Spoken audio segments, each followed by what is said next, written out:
اور یہ سب کچھ جو میرے سامنے آ کر سجا تھا یہ بھی کالے جادو ہی کے زیر اثر تھا، حرام اور ناپاک چیز۔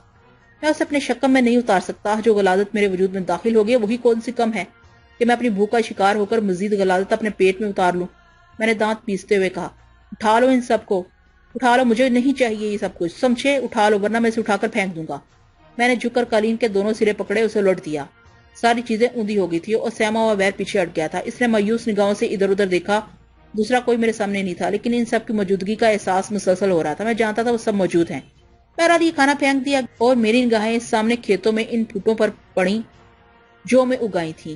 بھوک باغی لگ رہی تھی۔ جو واقعات پیش آئے تھے اب ان میں ایڈجسٹ ہوتا جا رہا تھا۔ آگے بڑھا، ایک پھوٹ توڑی اور اس کا چھلکا دانتوں سے اتار کے اسے آہستہ آہستہ کھانے لگا۔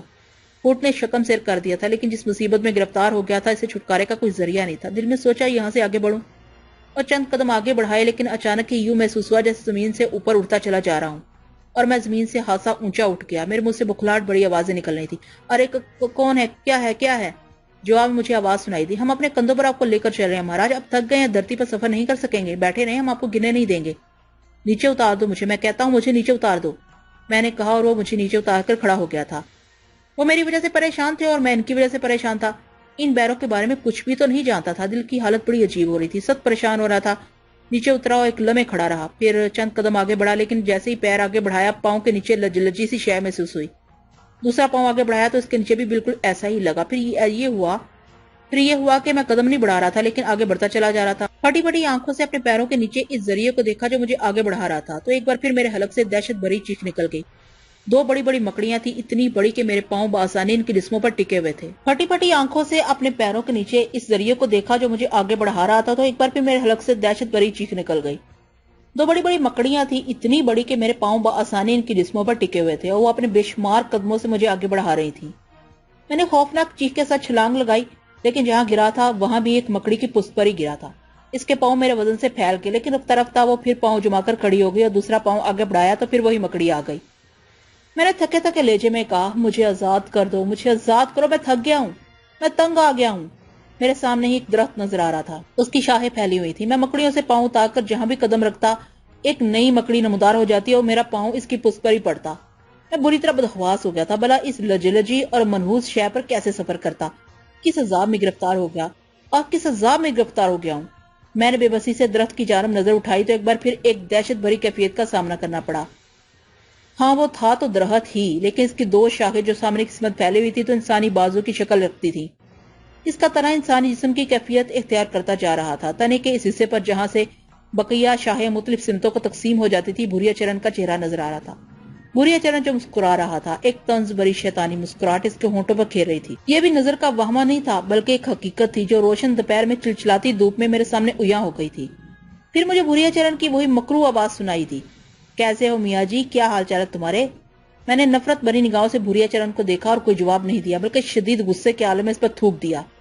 بھوریا چرن ہنسنے لگا، پھر بولا، اب تو تمہارا یہ تھوک بھی بڑا قیمتی ہو گیا ہے، کبھی کسی پر تھوک کر دیکھ لینا مہاراج، مگر بڑے بے ایمان ہو تم، بہت ہی ناشکرے۔ اگر یہ سب کچھ کسی اور کو مل جاتا تو چرن دھو دھو کر پیتا بھوریا چرن کے۔ ہمارے کسی دھرم والے کو یہ شکتی مل جاتی مہاراج تو نہ جانے کیا کر ڈالتا، وہ گرو مان لیتا ہمیں اپنا، مگر تم تو ہو ہی برے خون والے، گرو پر تھوک رہے ہو۔ ارے 7 پورنماشیاں بنائی ہم نے تمہارے لیے، 7 پورنیوں کو 17 انسانوں کا خون دے کر جگایا اور وہ ساری کی ساری اب تمہاری سیوک بن گئی ہیں۔ 171 بیر ان کے قبضے میں ہوتے ہیں اور یہ سارے کے سارے اب تمہارے اوپر بلیدان ہونے کو تیار ہیں۔ دیکھ لیا تم نے کس کی مجال ہے تمہاری طرف انگلی اٹھا جائے، لڑ مریں گے سسرے تمہارے لیے۔ اور وہ 7 پورنیاں جس باولے جوتشی کے گھر میں اتری تھی، 7 اسپرائیں ہیں، کسی کو مل جائے تو وہ آکاش پر قدم رکھنے کی کوشش کرے، آکاش باسی بن جائے، مگر تم تھوک رہے ہو ہمارے اوپر، یہ ہے ہمارے دیے کا صلہ۔ بھوریا چرن، میں ان ساری چیزوں پر لعنت بھیجتا ہوں، کمینے کتے لعنت بھیجتا ہوں میں تیرے اس دیے پر، میں نے تیش کے عالم میں کہا۔ تو ہم نے کیا اس لیے کیا ہے یہ سب کچھ میاں جی؟ من کی شانتی چھیننی ہے ہم نے تمہاری، سمجھے؟ من کی شانتی چھین لی، اب کیا کرو گے؟ بڑی قوتوں کے مالک بن گئے ہو، کسی بستی میں قدم رکھو گے تو لوگ پوجا کریں گے، مگر تمہارے من کی شانتی کہاں ہے؟ تم نے ہم سے ہمارا سب کچھ چھینا، ہمیں کھنڈولا نہ بننے دیا، تو ہم نے بھی تمہارے من کی شانتی چھین لی، بڑے دھرمداس بنے پھرتے تھے ہیں۔ بھوریا چرن نفرت بھرے لہجے میں بولا، دیکھو بھوریا چرن، دیکھو دیکھو۔ ارے کیا دیکھیں، دیکھ لیا سب کچھ، تم نے جو کچھ کیا اس کے نتیجے میں ہم نے تمہارا دھرم بھرشٹ کر دیا، اب بھاگتے پھرو سارے سنسار میں، دھرم دھرم چلاتے رہو، کچھ نہ ملے گا جب تک تمہارے بدن میں ہمارے پہنچائے خون کا ایک ذرہ بھی باقی ہے۔ ذرا واپس آ کر دیکھ لو اپنے دھرم میں۔ بھوریا چرن ہے ہمارا نام، شنکھا ہے، کھنڈولا بنا دیتے تو کیا بگڑ جاتا تمہارا؟ اس وقت بھی یہی شکتی دے دیتے ہم تجھے، اور شکتی کے ذریعے گھوڑے تمہارے اشاروں پر دوڑتے، جوا تمہارے اشارے پر ہوتا، نہ جانے کیا کیا مل جاتا تمہیں، مگر تقدیر کی بات ہے، بھاگ کے پھر ہے، تم اس قابل ہی نہیں تھے، اس قابل ہی نہیں تھے۔ مگر بھوریا چرن اب میں کیا کروں؟ بھاگتے پھرو پاگلوں کی طرح، اتنی بڑی طاقت تمہارے پاس، مگر تم اسے استعمال نہیں کر سکتے مہاراج، سمجھے؟ کیونکہ تم نے مانا ہی نہیں ہے، من سے ہی نہیں۔ جب انہیں استعمال کرو گے تو بات دوسری ہو جائے گی، تم بڑے مہان بن جاؤ گے، سمجھے؟ تم ایسا کبھی نہیں کر سکو گے، مگر کبھی نہیں، من کی شانتی نہیں ملے گی تمہیں، یہی ہمارا فیصلہ ہے، یہی بھوریا چرن کا بدلہ ہے۔ بھوریا چرن اپنے شاہو جیسے دونوں ہاتھ سینے پہ باندھے، اس کے بعد اس کے نقوش درخت میں معدوم ہوتے چلے گئے، وہ میری نگاہوں سے اوجھل ہو گیا تھا۔ اس کے دیے ہوئے بیر اور پورنیا میری سمجھ میں آ رہی تھی۔ پنڈت کاشی رام نے تو صرف اپنی بیوی کو ڈرانے کے لیے اور یہ سمجھانے کے لیے کہ میں بڑا مہان ہوں، 7 پورنماشیوں کا اور پورنیوں کا ذکر کیا تھا، مگر کمبخت بھوریا چرن نے وہ ساری بلائیں میرے اوپر نازل کر دی تھی۔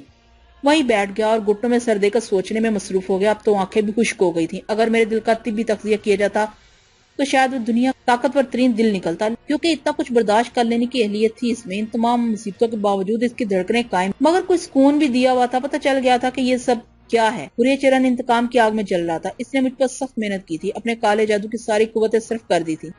وہ بالکل سچ کہہ رہا تھا کہ اگر وہ اپنے دھرم کے کسی شخص کے لیے یہ سب کچھ کر دیتا اور اسے 7 پورنیوں اور 171 ناپاک غلاموں کی قوت مل جاتی تو وہ نہ جانے کیا کیا کر ڈالتا، مگر مجھ پر یہ سب حرام تھا، میرے لیے بیکار تھا، بلکہ ناقابل برداشت تھا۔ میں تو اسے سزا سمجھتا تھا، اب تو اس سزا پر دل دکھنے لگا تھا، مظلومیت کا احساس ہوتا تھا۔ کیا میں اس کائنات کا سب سے بڑا گناہ گار ہوں؟ دوسرے لوگ بھی تو گناہ کرتے ہیں۔ میں نے اس کے بعد سے صرف کفارہ ادا کرنے کی کوشش کی ہے، ہمیشہ پچھتاتا رہا ہوں، لیکن انسان کہاں تک برداشت کروں؟ بھوریا چرن نے یہ سب کچھ اس لیے کیا ہے کہ میں بے سکون ہو جاؤں، اندر کی کیفیت مجھے ان قوتوں سے فائدہ اٹھانے سے باز رکھے اور بیرونی طور پر سب کچھ میرے قبضے میں ہو۔ نہ جانے مستقبل میں اس ایمان کو قائم رکھ سکوں گا یا نہیں۔ بھاڑ میں جائیں پنڈت کاشی رام، میں تو خود ایک مجبور انسان ہوں، کیا کر سکتا ہوں؟ میں نے نفرت بھری نظروں سے اس درخت کو دیکھا، فقطن میرے دل میں خیال آیا۔ میں نے گردن ہلائی اور آواز دی، میرے بیرو کہاں ہو تم؟ یہی ہیں مہاراج، ہم کہاں جائیں گے؟ سارا مجمع پھر نمودار ہو گیا۔ اب انہیں دیکھ کر میں دل میں خوف نہیں ابھرا تھا۔ اس درخت کے ٹکڑے ٹکڑے کر دو۔ میں نے درخت کی طرف اشارہ کیا، وہ سب بھرا مار کر درخت کی طرف لپکے۔ سب نے مل کر درخت کو جڑ سے اکھاڑ پھینکا، پھر اس کی شاخیں توڑنے لگے، ایک ایک پتا کچل ڈالا، انہوں نے تنا ادھیڑ پھینکا، وہ کیڑوں کی طرح اسے لپٹ گئے تھے۔ پھر وہ اسی وقت سیدھے ہوئے جب درخت ننھی ننھی لکڑیوں میں تبدیل ہو چکا تھا۔ اس درخت میں مجھے بھوریا چرن نظر آیا تھا، مگر میں خود بھی جانتا تھا کہ اس طرح بھوریا چرن ہلاک نہیں ہو جائے گا۔ وہ شنکھا ہے، ہزاروں روپ دھار سکتا ہے، بس ایک نفرت تھی اس کے خلاف دل میں جو ابھری تھی، اور یہ اندازہ بھی ہو گیا تھا کہ یہ بیر سچ مچ میرے اشارے پر سب کچھ کر سکتے ہیں۔ وہ سب اپنے کام سے فارغ ہو کر دوبارہ میرے گرد جمع ہو گئے۔ میں نے اس بیر کو دیکھا جو سب سے پیش رہتا تھا۔ آ گیا، میں نے کہا۔ وہ آگے بڑھایا۔ کیا نام ہے تیرا؟ کھتوری مہاراج۔ میں کون ہوں؟ ہمارے مالک۔ کیا نام ہے میرا؟ پورن بھگت۔ غلط، میرا یہ نام نہیں ہے۔ ہمیں نام سے کیا لینا مہاراج، ہمیں تو کام بتاؤ۔ بھوریا چرن کہاں ہے؟ میں نے پوچھا۔ بیر ادھر ادھر دیکھنے لگا، پھر بولا چلے گئے یہاں سے۔ کیا تو بھوریا چرن کو مار سکتا ہے؟ وہ شنکھا ہے سوامی، شنکھا کا شریر کہاں ہوتا ہے؟ وہ تو ہوا ہوتی ہے، اور ہواؤں پر ہمارا بس نہیں ہے۔ اگر بھوریا چرن میرے سامنے ہو تو تم لوگ اس کی مانو گے یا میری؟ تمہاری مہاراج، ہم تمہارے داس ہیں۔ رتھ لاؤ میرے لیے، میں نے کہا، اور کھتوری نے گردن ہلا دی۔ ذرا سی دیر میں رتھ میرے سامنے آ گیا۔ میں رتھ میں جا بیٹھا اور کھتوری نے رتھ سنبھال لیا۔ چلو، میں نے کہا، اور اس نے بیل ہانکنے شروع کر دیے۔ پیچھے وہ سب ٹیرے مٹیرے چل رہے تھے۔ دل میں ایک لمحے کے لیے خیال آیا کہ اس طاقت سے میں تہلکا مچا سکتا ہوں، سب کچھ حاصل ہو سکتا ہے، مجھے جو چاہوں سامنے لا سکتا ہوں۔ بہت بڑی طاقت حاصل ہو گئی ہے مجھے، نہ جانے کیوں آنکھوں میں نمی آ گئی، بے اختیار آنسو نکل پڑے۔ آنکھوں نے دل کو احساس دلایا تھا کہ یہ سب کیا ہے، کالا جادو ہے یہ، جسے کرنے والے کافر ہوتے ہیں، ان کی بخشش بھی نہیں ہو سکتی۔ یہ سب کچھ کھونے کے مترادف ہے، جو کھو گیا اسے دوبارہ نہیں حاصل کیا جا سکتا۔ دل میں گرم گرم لہریں دوڑنے لگی، اعضاء میں تناؤ پیدا ہو گیا۔ میں نے رتھ سے باہر چھلانگ لگا دی، لیکن میرے بیروں نے مجھے زمین پر نہیں گرنے دیا تھا۔ وہ زمین پر لیٹ گئے تھے اور میں ان کے اوپر جا گرا تھا، لیکن میں پھرتی سے اٹھ کھڑا ہوا۔ میں نے دیوانوں کی طرح ان پر لاتیں برسانی شروع کر دی۔ وہ ادھر ادھر لڑکنے لگے، رونے اور چیخنے لگے، مگر کسی نے احتجاج نہیں کیا تھا۔ میں نے کھتوری کے ہاتھ سے سانٹا لیا اور بیلوں پر پل پڑا۔ بیل ٹکرا کر بھاگے اور کھتوری اچھل کر سر کے بل نیچے گرا، پھر اٹھ کھڑا ہوا۔ بھاگ جاؤ تم سب، بھاگ جاؤ یہاں سے، ورنہ۔ میں سانٹا لے کر ان پر پل پڑا اور وہ سب بھاگنے لگے۔ کچھ دیر میں وہ بہت دور نکل گئے اور میری نظروں سے اوچھل ہو گئے۔ بھوریا چرن، کتے، تو نے میرے خون میں گندگی گھول دیا، مجھ سے میرا دین چھین لیا، مگر میرا دین میرے دل میں ہے، کبھی نہیں چھوڑوں گا اسے۔ کر لے جو کچھ تجھ سے کیا جا سکے، میں مسلمان پیدا ہوا ہوں، مسلمان مروں گا۔ بھوریا چرن، کتے، میری آواز ویرانوں میں گونجتی رہی، حلق پھاڑ پھاڑ کر چیخ رہا تھا، آواز پھٹ رہی تھی، گلا دکھ رہا تھا۔ چیختا رہا، پھر تھک کر خاموش ہو گیا، وہاں سے چل پڑا۔ اب میرے گرد سرسراہٹیں نہیں تھی، میرے بیر بھاگ گئے تھے، میں نے جو ان سے کہا تھا۔ چلتا رہا، پھر ایک بستی آئی، لوگ نظر آئے، مگر میں نہ رکا اور چلتا رہا، گھاس پھونس پتے جو ملتا کھا لیتا۔ پھر کچھ کھنڈرات نظر آئے، ایک ویرانہ تھا اور یہاں کالی کیچڑ اور جوہڑ بھی تھا، کچھ جانی پہچانی جگہ محسوس ہوئی۔ پھر یاد آئے یہ تو نیاز اللہ کی بستی تھی، عزیزہ رہتی تھی یہاں، اور یہ جگہ کیا نام تھا اس کا؟ ہاں شاید رامانندی یہی نام تھا۔ اس کا بھری اچرن نے اسے ہلاک کر دیا تھا، وہ بیچارہ رامانندی اچھا انسان تھا۔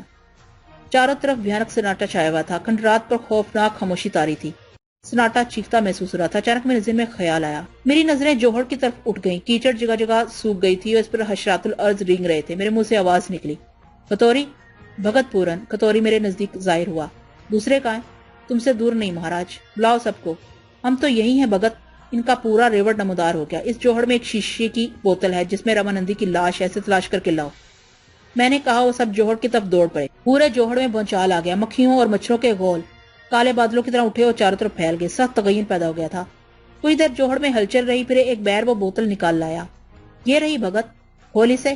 میں نے بوتل کو ہاتھ لگائے بغیر کہا اور اس نے بوتل کھول دی۔ بوتل سے دھواں نکلنے لگا، پھر یہ دھواں زمین پر جم گیا۔ کچھ دیر کے بعد رامانندی کی شکل اختیار کر گیا۔ رامانندی کھڑے کھڑے جھول رہا تھا، اس کی آنکھیں بند تھیں۔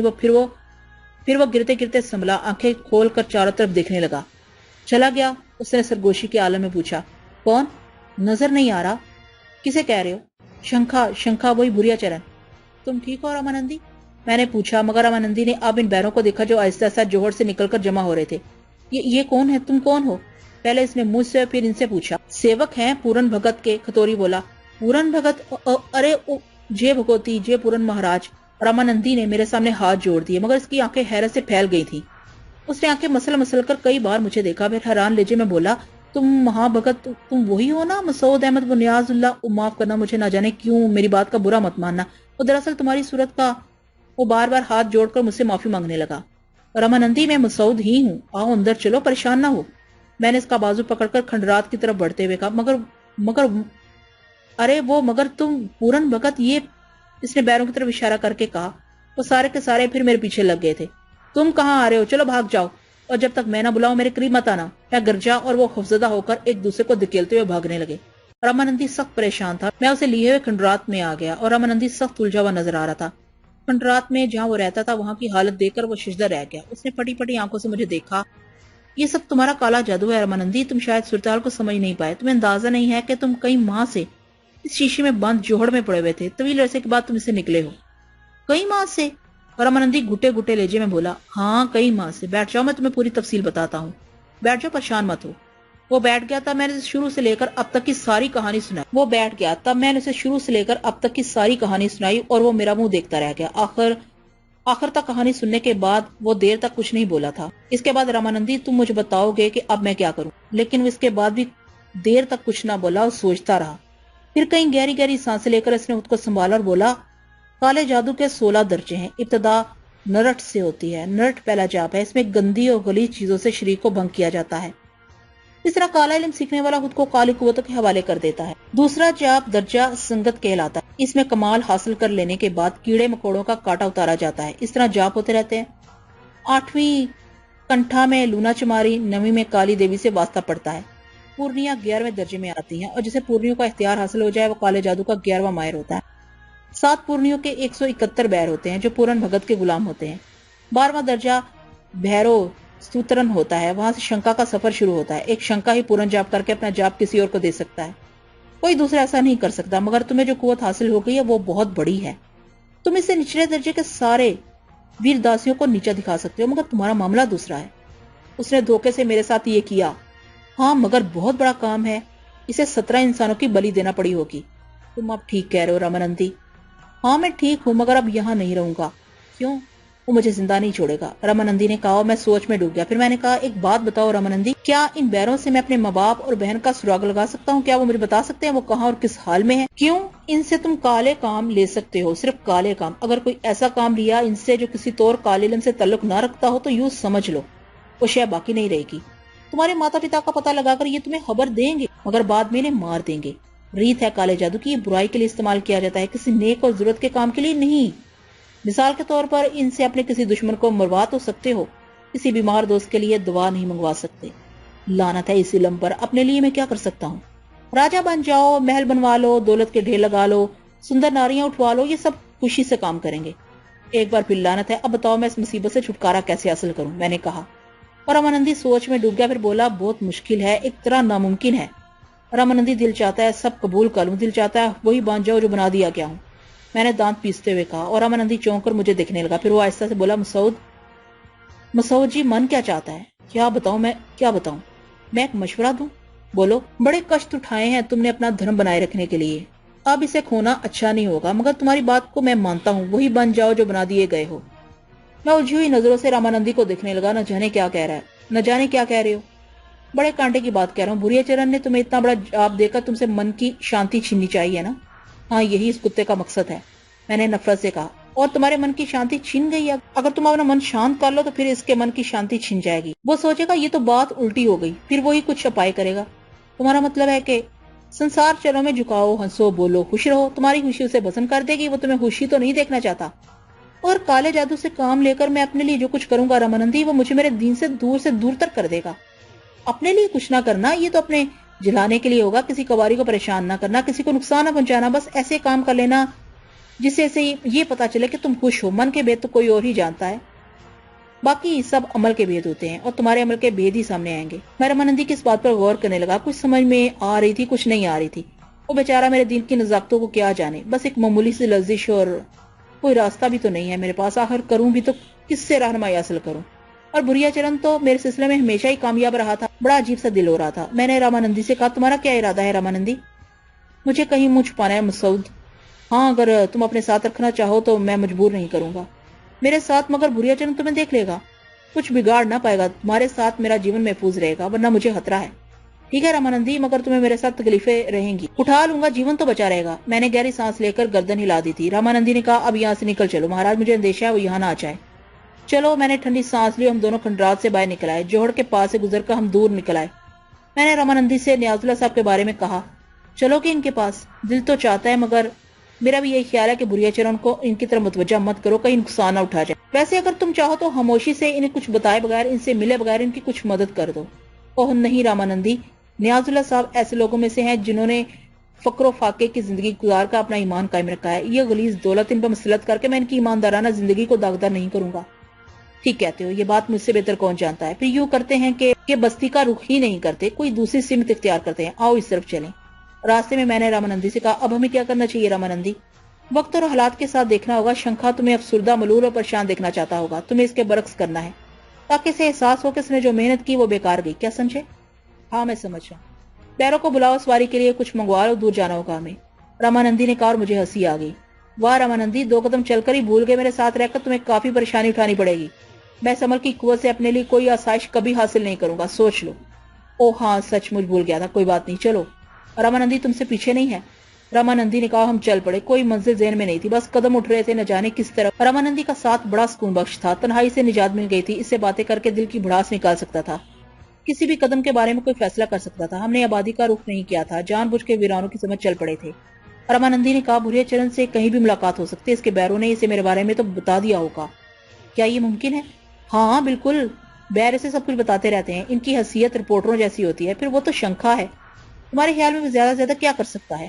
میں نے پوچھا، اور رامانندی سوچ میں ڈوب گیا، پھر اس نے کہا، تمہارا تو وہ کچھ نہیں بگاڑے گا، بس یقین کرو مسعود جی، تم تقدیر کے دھنی ہو، تمہارے بارے میں کچھ باتیں میرے سمجھ میں آج تک نہیں آئیں۔ کیا؟ پوری کہانی مجھے معلوم ہے، تم عام جوانوں کی طرح زندگی کی آسائشیں چاہتے تھے، اور اس کے لیے تم نے دین دھرم کے سارے رشتے توڑ کر ہر ناجائز طریقے سے دولت حاصل کرنا چاہیے۔ بھوریا کو ایک کچے دماغ والے مسلمان لڑکی کی ضرورت تھی، جو ایک مقدس مزار کو ناپاک کر کے اس کے غلیظ وجود کو پاک قدموں میں پہنچا دے۔ تم نے ایسا نہ کیا اور وہ کھنڈولا بننے سے رہ گیا۔ چلو، اس سمے اس نے سوچا تھا کہ تمہیں خوب پریشان کر کے اپنے کام کے لیے مجبور کر لے گا، مگر تم اس کے جال میں نہیں آئے، بجائے اس کے کہ وہ تمہیں ختم کر دیتا، اس نے دوسرے کام شروع کر دیے، اس نے تمہیں پورنا بنا دیا۔ آدھا جیون لگ جاتا ہے کسی کو پورنا بھکتی کرتے ہوئے، تب پورنیوں کا حصول ہوتا ہے، مگر اس نے تمہیں کاری شکتی دے دی۔ اس طرح وہ میرے دل کا سکون چھیننا چاہتا تھا۔ نہیں مہاراج، ایسا کرنے کے لیے تمہیں بلی کتے کا روپ بھی دے سکتا تھا، اس نے یہ کیوں نہ کیا؟ تمہارا کیا خیال ہے رامانندی؟ میرا جیون بھر کا تجربہ کہتا ہے مسعود جی، برے جیون کا تجربہ کہتا ہے کہ کوئی مہان شکتی تمہارے پیچھے ہے، کوئی ایسی قوت جو اس کا دماغ پلٹے ہوئے ہے، وہ تمہارے لیے برے برے کام کر رہا ہے، مگر الٹے سیدھے کام وہ نہیں سوچ پا رہا۔ ایسی کوئی قوت ہو سکتی ہے؟ میں نے ایک مقدس مزار کی بے حرمتی کرنے سے گریز کیا تھا، کیا مجھے وہاں سے فیض مل رہا ہے؟ اگر ایسا ہے تو وہ بزرگ مجھے اس گندی گرفت سے کیوں نہیں بچاتے؟ میرا کچھ اور خیال ہے مسعود میاں۔ کیا؟ ماں ہے نا تمہاری؟ رامانندی نے سوال کیا۔ میرے قدم رک گئے، سانپ پر جیسے بجلی سی گر پڑی۔ میں نے رامانندی کو دیکھتے ہوئے کہا، ہاں۔ میرے حلق سے گٹی گٹی آواز ابھری۔ تو پھر عیش کرو، تمہارا کچھ نہیں بگڑے گا، بات سمجھ میں آ گئی۔ اس کے علاوہ کچھ اور ہو ہی نہیں سکتا۔ اتنے عرصے سے اس سے دور ہو کر اس کے دعا کے لیے اٹھے ہوئے ہاتھ کبھی خالی نہیں رہ سکتے۔ وہ کچھ نہیں جانتی ہوگی تمہارے بارے میں، مگر کہتی ہوگی کہ بھگوان تمہیں زندہ سلامت رکھے، اور بھگوان تمہیں زندہ سلامت رکھے گا، تمہارے دشمن کے دماغ الٹے کرتا رہے گا۔ دل ڈوب گیا، آنکھوں سے آنسو کی دھاریں بہنے لگی، حسرت و یاس کلیجہ کاٹنے لگی۔ بالکل سچ تھا، ایک لفظ جھوٹ نہیں تھا۔ ماں کی دعائیں آفات سے بچائے ہوئے تھی، باقی جو کچھ تھا وہ کیے کی سزا تھی، مگر زندگی ماں کے پھیلے ہوئے ہاتھوں کی مرہون منت تھی۔ ارے مسعود جی، سنبھالو خود کو۔ ارے نہیں بھائی، روتے نہیں ہیں، ملیں گے، سب ملیں گے تمہیں۔ بھگوان کے ہاتھ اندھیر نہیں ہے، پھر تم تو اپنی معصومیت کی شکار ہو رہے ہو۔ تم اتنے شکتیمان ہونے کے باوجود اس شکتی کو کالی شکتی سمجھ کر قبول نہیں کر رہے۔ کچھ ہوگا ضرور تمہارے لیے، مگر ارے فقتاً رامانندی کا حلق بند ہو گیا، اس کی آنکھیں خوف سے پھیل گئیں، چہرہ سرخ ہو گیا، رگیں ابھر آئیں۔ دونوں ہاتھوں سے سر پکڑ کر بیٹھ گیا۔ میں پریشان ہو گیا، اپنی کیفیت بھول کر حیرانی سے اسے دیکھنے لگا۔ نہ جانے اسے کیا ہو گیا تھا۔ میں اس کے قریب بیٹھ گیا، پھر میں نے اسے آواز دی، رامانندی کیا بات ہے؟ بتاؤ تو سی، کیا بات ہے؟ کیا ہو گیا رامانندی؟ رامانندی نے آنکھیں بچ کر گہری گہری سانسیں لی، پھر بولا، کچھ نہیں مسعود جی، کچھ نہیں۔ یار عجیب سی بات ہو گئی، پتہ نہیں میرا کیا بننے والا ہے، پتہ نہیں۔ بیٹھو یار، تم بھی جذباتی ہو گئے اور میں بھی نہ بچ سکا۔ کچھ ایسی بات ہوگی جو بڑی عجیب ہو سکتی ہے۔ آخر کیا؟ میں نے ادھر ادھر دیکھتے ہوئے کہا۔ بھوریا چرن کا خوف بیر طور دل پر سوار تھا، اس کمبخت کے تصور سے کب جان چھوٹ سکتی تھی۔ اور کچھ نہیں، رامانندی کی زندگی اس کے لیے تکلیف دہ ہو سکتی تھی۔ رامانندی اس کا اظہار بھی کر چکا تھا کہ بھوریا چرن اسے نہیں چھوڑے گا، لیکن طرف پر سکون نظر آ رہے تھے، اور بظاہر بھوریا چرن کہیں قریب و جوار میں موجود نہیں تھا۔ رامانندی نے آنکھیں بند کر کے گردن چٹکی اور کہنے لگا، کالا جادو سیکھنے کے لیے سب سے پہلا کام دھرم کھو ہونا ہوتا ہے، دھرم کو ناس کرنا ہوتا ہے۔ اس کے لیے گندے گندے کام شروع کیے جاتے ہیں، اور دھرم دیوتا کا نام کبھی زبان پر آنے نہیں دیا جاتا، یہاں تک کہ عادت پڑ جاتی ہے۔ کالا جادو بھگوان کے بنائے ہوئے اصول کے خلاف ہی تو ایک گندی کوشش ہے۔ جو طاقت شیطان کو مل گئی ہے، ایسی طاقت کا ساتھی تو بننا ہوتا ہے، اور جب انسان شیطان کا ساتھی بن جائے تو پھر اللہ کا نام، بھگوان کا نام اس کی زبان پر کبھی نہیں آتا، یہاں تک کہ اس کا دل پتھر کی مانت سخت ہو جاتا ہے، بھگوان سے یاد ہی نہیں رہتا۔ میں نے بھی تو یہی سب کیا تھا، بھگوان کے نام سے اپنا من ہٹا لیا تھا، اور نہ جانے کتنا عرصہ ہو گیا کہ میں نے بھگوان کا نام نہیں لیا۔ ہمارے کالے جادو کے دھرم میں اگر اس کا کوئی باپی دھرم ہے تو بھگوان کا نام لینا سخت منع ہے، بلکہ کالے جادو کا تھوڑا بہت علم اس وقت آتا ہے جب بھگوان کے نام سے دوری اختیار کر لی جائے۔ اور تمہاری ماں کا ذکر کرتے ہوئے میرے منہ سے بار بار بھگوان کا نام نکل گیا۔ یقین کرو، یہ نام میں نے نہ جانے کتنے عرصے سے نہیں لیا، یہ تو مجھے ایسے بھول گیا تھا جیسے بس کیا بتاؤں تمہیں۔ لیکن تذکرہ ایک ماں کا تھا، اور بھگوان کی سگندھ ماں بھگوان ہی کا دوسرا روپ ہوتی ہے۔ اس کا مقصد یہ ہے کہ بھگوان پھر سے میرے من میں آ گیا، بار بار میرے منہ سے اس کا نام نکل رہا ہے، میں بھی تمہارا ہی ساتھی بن گیا۔ کالے جادو کا گیان تو اب ٹوٹ ہی جائے میرا، میں خود بھی اس پر لعنت بھیجتا ہوں۔ کیا پایا میں نے اس سے؟ ابھی تو مکمل بھی نہیں ہوا تھا، چھوٹے موٹے کام کر لیتا تھا، اس کے بعد جوہڑ میں جا پڑا، نہ جانے کب تک پڑا رہتا اگر تمہارے ہاتھوں نہ نکلتا۔ کیا ملا مجھے اس کالے جادو سے؟ آج بھگوان میرے من میں پھر سے زندہ ہوا ہے، تو اب میں اس کا ساتھ نہیں چھوڑوں گا مسعود، میں کبھی بھگوان کا ساتھ نہیں چھوڑوں گا۔ میں بھی اپنے گناہوں سے توبہ کروں گا، میں بھی اپنے پاپوں کا پراشچت کروں گا۔ اور بھیا ایک نہیں دو کھیل شروع ہو گئے، اور یہ کھیل خود و خود نہیں شروع ہوا، ماں بیچ میں آ گئی ہے۔ میری ماں نہیں ہے، مگر میں تمہیں بھیا کہتا ہوں۔ ماں اپنے دوسرے بیٹے کو بھی اپنی دعاؤں میں شامل کر لے۔ ماں، صرف مسعود تیرا بیٹا نہیں ہے، ایک بیٹا رامانندی بھی ہے، اس کے لیے بھی ہاتھ اٹھا لے ماں، اس کے لیے بھی ہاتھ اٹھا لے۔ رامانندی ایسا بلک بلک کر رویا کہ میرا دل پانی پانی ہو گیا۔ میں خود بھی ماں کو یاد کر کے رونے لگا تھا، لیکن رامانندی نے کچھ ایسی آہذاری کی کہ اپنا سارا دکھ بھول گیا، اس سے دلاسے دیتا رہا۔ ہم دونوں بہت دیر تک روتے رہے تھے۔ رامانندی نے گلگیر آواز میں کہا، میری ماں اس سنسار میں نہیں ہے، میں نے تیری ماں کا سہارا طلب کر لیا مسعود بھیا ہے تو میرا جیون وار دوں گا تجھ پر، بس اور کیا کہوں، میں ہوں ہی کس قابل۔ بہت دیر تک ہم جذبات میں ڈوبے رہے۔ رامانندی نے کہا، چلو چلیں آگے بڑھیں، بھوک لگ رہی ہوگی تمہیں بھی اور میں بھی بھوکا ہوں، بھگوان کا دیا کھائیں گے۔ لعنت ہے اس کالی شکتی پر جس کے ذریعے ہمیں سب کچھ مل سکتا ہے، مگر ایسا نہیں کریں گے ہم۔ چلو چلتے رہو۔ اور ہم وہاں سے چل پڑے۔ دن گزر گیا، شام ہو گئی، کچھ فاصلے پر ایک بستی کے آثار نظر آئے۔ شام کے چھٹپٹے کے بعد جب سورج ڈوبا تو بستی کے کسی گوشے سے آواز ابھری، اللہ اکبر، اللہ اکبر، اللہ اکبر۔ مغرب کا وقت ہو گیا تھا، اذان ہو رہی تھی۔ قدم رک گئے، رامانندی بھی اس آواز کو سننے لگا۔ میرے دل میں بھی عجیب سی کیفیت پیدا ہوگی، میں پھر آگے بڑھنے لگا اور دور سے مسجد کے مینار نظر آ رہے تھے. اس پر لاؤڈ سپیکر لگا ہوا تھا اور غالباً روشنی بھی کر دی گئی تھی، مگر صرف مینار پر، باقی مسجد ابھی قدرتی روشنی میں نہائی ہوئی تھی. بے خودی طاری ہو گئی، قدم تیز سے اٹھنے لگے. مسجد کے قریب پہنچا تو رامانندی نے شانے پر ہاتھ رکھ کے روک دیا. اندر مت جا مسعود، تو گندا ہے. ہاں. میں چونک پڑا. رامانندی کو دیکھا، پھر ٹھنڈی سانس لے کر رک گیا. گردن ہلائی، کچھ فاصلے پر ایک درخت کے نیچے پہنچ گیا، پھر حسد بری نظروں سے نمازیوں کو دیکھنے لگا. چند ہی لوگ آئے تھے. ممکن ہے اس بستی میں مسلمانوں کی آبادی کم ہو. اندر نماز شروع ہوئی تو بے اختیار کھڑا ہو گیا. نیت باندھی تو میں نے بھی نیت باندھ لی. ایک بار پھر ذہن پر زور ڈالا. اندر کی رات ہو رہی تھی مگر میرا منہ بند تھا، ذہن بھی بند تھا. پاک کلام گندے ذہن میں نہیں آ رہا تھا. ہر کوشش ناکام ہو رہی تھی. سجدے میں پڑ گیا. بس اس میں سکون مل رہا تھا. نماز ختم ہو گئی تو نمازی شاید باہر نکل کر چلے گئے تھے. کوئی آواز نہیں آ رہی تھی. سجدے سے سر ابھارا تو 2-3 افراد کو قریب کھڑے دیکھا. ان میں سے ایک نے سلام کیا تو اسے جواب دیا. مسجد میں تو بہت جگہ ہے، آپ لوگ باہر نماز کیوں پڑھ رہے تھے؟ اس شخص نے سوال کیا. میں نے تھوک نکل کر ادھر ادھر دیکھا. کیا جواب دیتا اس بات کا، لیکن گردن گمائی تو ایک انوکھا منظر نظر آیا. رامانندی بھی سجدے میں پڑا ہوا تھا. میں سجدہ رہ گیا. تب ایک لرزتی ہوئی بوڑھی آواز ابھری. آپ لوگ چلے، ہم پوچھ لیں گے. مسافر معلوم ہوتے ہیں امام صاحب، ہو سکتا ہے لباس صاف نہ ہو اس لیے اندر نہ آئے ہوں. اگر ایسا ہے تو اس کے گھر کے اس احترام کا جذبہ وہ قبول کرے. میاں انہیں اٹھاؤ، سجدے اتنے طویل مناسب نہیں ہوتے. میں نے حکم دینے والے کو دیکھا. تقریباً 80 سال کی عمر کے سفید ریش انسان تھے. موموں کے بال بھی سفید تھے، ڈھیلے سفید چگے اور امامے میں ملبوس تھے. میں رامانندی کے قریب پہنچا، سے جھنجھوڑنے لگا. اٹھ کر بیٹھ گیا. حالانکہ وہ اچھا خاصا اندھیرا پھیل گیا تھا مگر رامانندی کی سجدہ گاہ بھیگی ہوئی نظر آ رہی تھی. اس کی آنکھیں آنسوؤں سے بھری ہوئی تھی.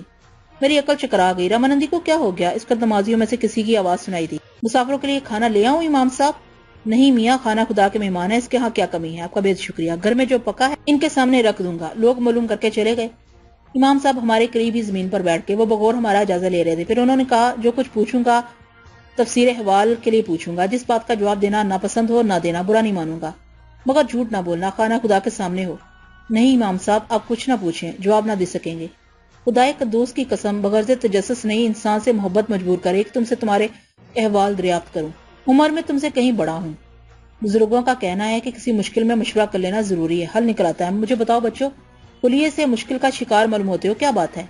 ہماری داستان طویل ہے، عشاء تک فراغت ہے. مجھے بتاؤ کیا پریشانی ہے؟ تمہارا نام کیا ہے؟ میرا نام مسعود احمد ہے اور ان کا نام رامانندی ہے. رامانندی؟ امام صاحب نے سرگوشی کے انداز میں کہا. پھر گہری نظروں سے رامانندی کو دیکھا، پھر بولے جیل سے فرار ہوئے ہو؟ نہیں، رامانندی نے جلدی سے کہا. کسی قانونی مشکل میں ہو؟ نہیں، رامانندی ہی بولا.